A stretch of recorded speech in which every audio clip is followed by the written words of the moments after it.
Well, hello everyone. Welcome back to another episode of In the Shed. Except we're not in the shed. We're in the house simply because I didn't put the heating on in my shed, my little tackle shack, and it's a bit cold in there if I'm honest. So I decided to come inside and do it. So just a little quick catch up and a look back from Sunday's match. Third round of the Winter League at Ivy House. I drew peg 3 on Old Match Lake.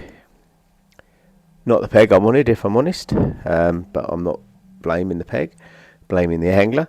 I did my picks for the day was either 1, 18, 8 or 10.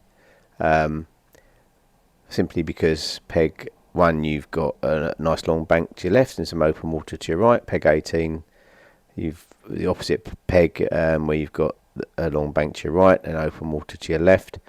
Peg 10 you've got the point of the island to go at and some nice open water slightly to your left, which tends to hold a few skimmers. And 8, which has been a good peg recently. You catch a few carp near the aerator and you've got quite a nice edge as well. Anyway, I didn't have any of those, so it's no good saying if only, if only. Looking at my match, as usual, I was rushing around a little bit at the start, and the problem I had was I hadn't planned my match as such, so I hadn't time managed it. And what I mean by that is the whistle's gone.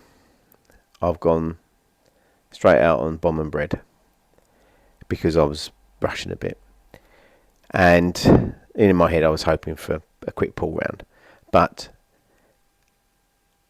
looking at the weather, probably wasn't going to happen, get a quick pull round. You needed to be patient. I started the match wrong. What I should have done is whistle's gone.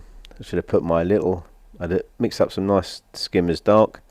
A little tiny ball of skimmers dark with a few micros in it. A few dead reds. Capped that in at 13 metres. And then just cupped into maggots. Not loose fed, just cupped into maggots at 13 metres to my right. Left that for half an hour. Then gone out on the bomb and bread. Perhaps look in different areas of my peg. A little gap on the island, along the edge of the island. Slightly away from the island in the deeper water. I should have given that a good half an hour. And then come back in. Topped up my skimmer line to the left with another little tiny nugget and another cup of maggots on the right. And then gone back out on the bomb for another half an hour, whether I might have then gone on corn or something like that. Didn't do that. Rushed. Went out on the bomb.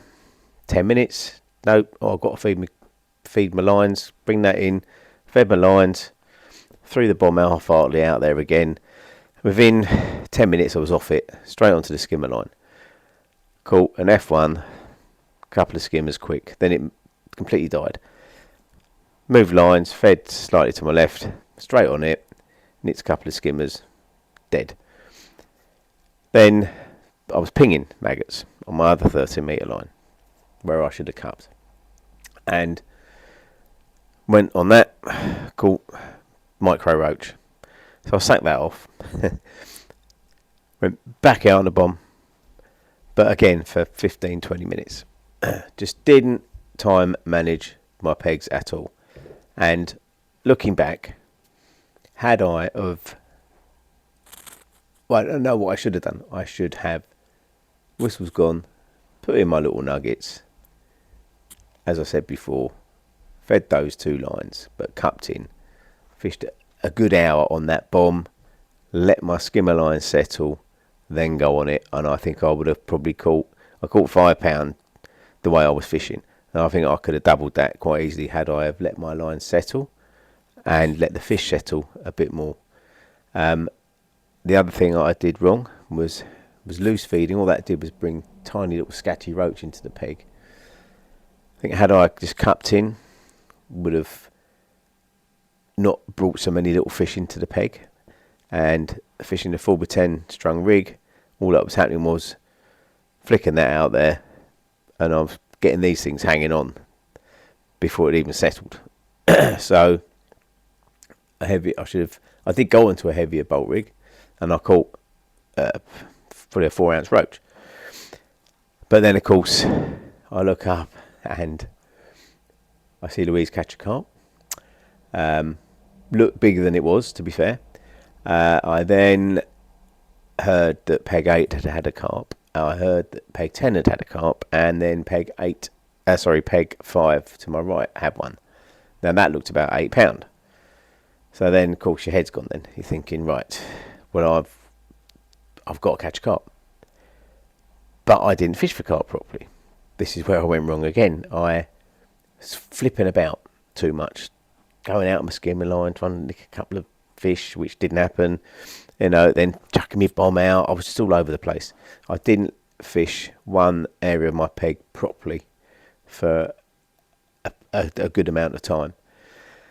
And looking back after the match had finished, obviously, see, hindsight's a wonderful thing, but I knew in my head that I just got it wrong. Peg 10, £36, I think he had. Peg 8, £19. Then Peg 5 to my right was third on the lake with £8. And then Liam, I think, fourth with £7. Well, you're thinking afterwards, I could have had that. I'm not saying I could have had £19, but I definitely could have caught over £8, which would have been third on the lake, which would have been really good. So I've panicked, basically, and just messed it up. So it was a good thing about filming these matches. You can look back at yourself and look at what you've done wrong. And even watching it, looking back, I could see loose feeding maggots. It was too gung-ho. If I was going to feed, it should have been 4 or 5 maggots, not a half decent pouch. I did get to the point where I thought, there's a lot of little roach there, I'll feed them off. But I should have been fishing for them. But definitely should have been fishing for them, because in amongst those were some slightly bigger fish.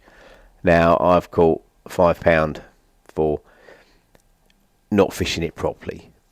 And I know I could have caught £10 had I have just managed my swims properly and fished a decent match, put the blinkers on, ignored the carp, and just got my head down. I know I said before the start that £20 would be a mega weight, and I should have just stuck to what I knew in my head instead of letting what's happened is I've let others around me dictate what I'm doing. So, as soon as Peg 5's caught a carp, my head's dropped a bit, and put you on the back foot. You just start doing stupid things, and that's exactly what I've done. I've not managed my fishing at all, and I think that's something that just what I wanted to talk about really is managing your time, especially this time of the year, because unless you're on an absolute red letter day and you're on an absolute big shoal of fish, you're not going to get a bite of chuck. You're going to have to wait for your bites. You've got to feed negatively, try and get a few fish feeding your peg, nick a few fish, and I've just not done that. There were definitely lots of little skimmers in my peg. These sort of things don't weigh a lot, but if I'd have fished that line properly and managed it properly with what I was feeding, I definitely could have caught a lot more of them. And they do soon add up. They're sort of little 3-4 ounce things. You catch one, you think, that weighs nothing, but you catch 20 of them, suddenly you're building a weight. And I think I just kept worrying, got to catch a carp. So I kept picking that bomb rod up, chucking it out there, but I just wasn't concentrating on it. And I think, looking back, if I'd have spent an hour at the start, let my skimmer line settle, my maggot line settle where I've been cupping it in, fished a good hour on the bread and corn, searching around my peg, might have nicked one, but the way I was fishing it, I wasn't going to. Basically, I was just too impatient. And then I think, again, looking back, an hour on the tip, fish for those bits and bobs, give that an hour, catch what you can, rest it, refeed it, then I should have set another another line up, 16 metres, where I just tapped in some micros and a bit of corn and just fished long and just sat there holding that pole, 16 metres, 20 minutes, not moving it. Might have nicked a bigger skimmer, possibly a carp by doing that. Again, could have done that for an hour, wouldn't have lost anything because I wasn't catching anyway. Then perhaps would have let my silver line settle again. Might have gone out there, nicked a couple more skimmers again, rested it, then gone back out on that long pole line, or maybe put the bomb out again for another half an hour. You see what I'm getting at? I was waiting too long on my skimmer lines for a bite, and when I was getting one, it was only that big, but it's because I wasn't feeding it properly and wasn't managing it properly. So I let myself down there. Only myself to blame. But it's one of those that you're always learning, always learning. So it's just one to think about and remember. So I'm just saying to anybody who's watching that, manage your swims carefully, think about what you're doing. I definitely rushed a bit. Don't let other anglers dictate what you want to do. If you've got something in your head, stick to it, because in winter, there's no right or wrong really. It's obviously catapulting loads of bait in's the wrong thing to do, but just manage your swims carefully and have perhaps a couple on the go. So that's another thing. I had a lot of water. I didn't use it well enough. I could have fished 16 metres long to my right. I could have fished 16 metres long to my left. It wouldn't have mattered. I didn't set a line up for that, and I should have done. So I had a lot of water that I didn't use. Pallet left. I fished had a little go down the edge again, half-heartedly, hoping that I was going to put it out there and it just was going to nick one. Again, looking back, I could have dobbed bread to the next platforms. I might have caught a big roach, or a big skimmer, not necessarily a carp, but I didn't try that. That's another thing that I could have done. So I didn't fish my peg to its full potential, was what I'm getting at. You have these things in your head that, right, I'll tap some bait in there, and whistle goes, I'll throw my bomb out, get a carp on the bread, then I'll tap a bit of bait in on my skimmer line, give that 10 minutes, go out there and catch 10 skimmers, yeah, ain't happening. As I was saying as well, rig wise, I think 4x10 strung rig, it's right when it's cold and flat calm, because you're trying to fish through the water and catch everything, but loose feeding those maggots, I should have stopped doing that very quickly, because all it was doing was bringing these little, literally, sometimes you'd go out and you'd little dink and there'd be something like that hanging on the end, little tiny things. So that was wrong. I think cupping in maggots would have been much better. Get them down quick, stop loose feeding, getting those little roaches sort of darting around looking for it, because they were quite happy to feed, obviously. Again, could have got my head down and might have caught 2-3 pound of them, with which, looking back, I probably had 5 pound in an hour and a half before it all died, and then I've just hardly caught anything. So I'd have been better off even putting those in the net. If I'd have caught 3 pound of them, give me 8 pound, that would have been possibly third on the lake. I can't remember what it went, £8.2, I think. Could have probably done that if I've really thought about it. So there you go. It's just not thinking straight on the day. So rig wise, I think 4x10 was wrong on the day, and a little bulk would have been better. Was better, because I did do that, and when I did, I caught a bigger roach, but I didn't stay on it long enough. And then by feeding them while I was feeding, I think the only thing that were happy to feed where I was loose feeding maggots was these little scatty roach. I think everything else had buggered off by that point. So definitely didn't manage things properly. But anyway, yeah, well done, Dave Strap, on winning the lake. I think he had £25 of carp and then £8 odd of skimmers. second peg 19 now. I think his name Pete. I keep forgetting his name. Lovely guy. Always wears Drennan gear. I'll think of it in a minute. He was second. He's had £19. He had a couple of carp, some skimmers. And then third again was the guy next to me. Apologies, I can't remember your name. I think you might have been standing in for someone. He's had one carp on the bread and bomb, and a skimmer. That's all he's had. He did try the pole, never had a bite. And then Liam was fourth, £7 to my left. Again, he's caught some. He had one slightly bigger fish on the tip, and then it was just pole fish caught. Pole caught fish, yeah, a couple of skimmers, some roach. But he fished it right in one respect, that he did have a little go for carp along the bank, but then he went and tried to catch a few silvers, and he's had £7 you know, and that was it. I think he'd agree that he could have probably caught more, not a lot more, but he might have come third had he just concentrated on fishing for the silvers rather than trying to catch carp. So it was definitely one of those days we had to pick something and just do it properly rather than flitting about. So yeah, sort of interesting from that respect. Not so good for me. So I've ended up with 6 points. Still about 22nd, I think, in the league. So need three ones now. Can't throw away 2 sixes. Can only throw away one. But as I say, still only halfway. So anything could happen. It could all change around. Not expecting to. My aim now is try and get in the top 10. But we'll see what happens on the next one. Not much else I can say really. It was cold, damp, warmed up for a little bit and then got very cold again. And the weather, today didn't get above 3 degrees at the moment. So it's not going to get a lot better. I think it's going to get milder towards the end of the week. Got a lot of rain coming.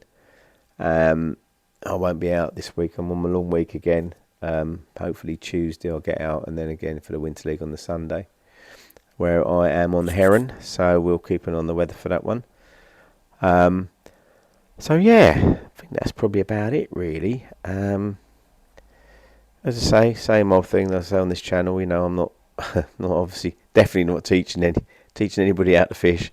Just going through what happened to me or my match and where I've gone wrong.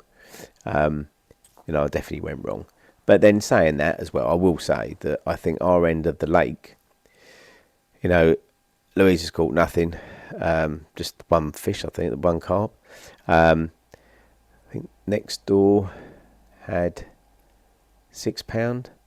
Yeah, there wasn't a lot of fish to be caught at our end of the lake at all compared to, 8 and 10. They've had a few fish. Guy at Peg 5 says he's had 2 fish. And Liam's not had that many fish really. He's had a couple of slightly bigger roach, I think, and a couple of skimmers. So anybody could have come third, I think, on the day. It was just a case of doing the right thing.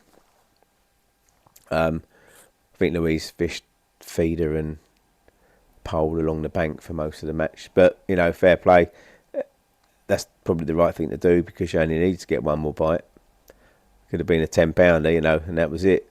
So it was the same for everybody, I suppose, on that sense. But our end, nope. Myself and Liam, I don't think there was as many fish. There's definitely not many silverfish to be caught. But there was more to be caught there's more to be caught than I caught for sure. Definitely could have caught more. Managing my swims a lot better, rotating swims a lot better, searching the peg a lot more. Bait wise, my best bait was expanders. I caught all my fish on full mil expander over micros. First fish was second fish. Sorry, was a 1.5 pound, £2 F1, which brilliant. But I went on that line too early. Maybe if I'd gone on it, as I said, let it settle for an hour, maybe a few more F1s might have stayed in that area for a bit longer, and a couple of bigger skimmers, would have made so much more difference. I definitely was too what's the word? Too, not aggressive, but too quick to do things. Too quick to move about and jerking about everywhere. Bomb. That's no good. Bring it in. Go back out and skimmer line. Yeah, that's not really happening. Oh, missed a bite. Oh, no, come back in again. When I did concentrate on it for a little while, it was very noticeable. I was getting lots of little movements on the float, and there were signs of fish there. So I was a little bit too impatient again as well. So something to think about. So that's that really. Well, a little watch back. I think that sort of just about sums it up. Might have to do a little bit of editing. So anyway, that was that for another Winter League. Try and get back in the shed for the next one, and run through a few rigs and stuff.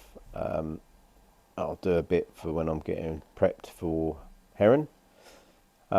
Next, not this weekend, the weekend after. Getting close to Christmas now. We went and got a Christmas tree earlier on, so that's in the garden and ready to be prepped. And the dog's just about to come and show her face, I think.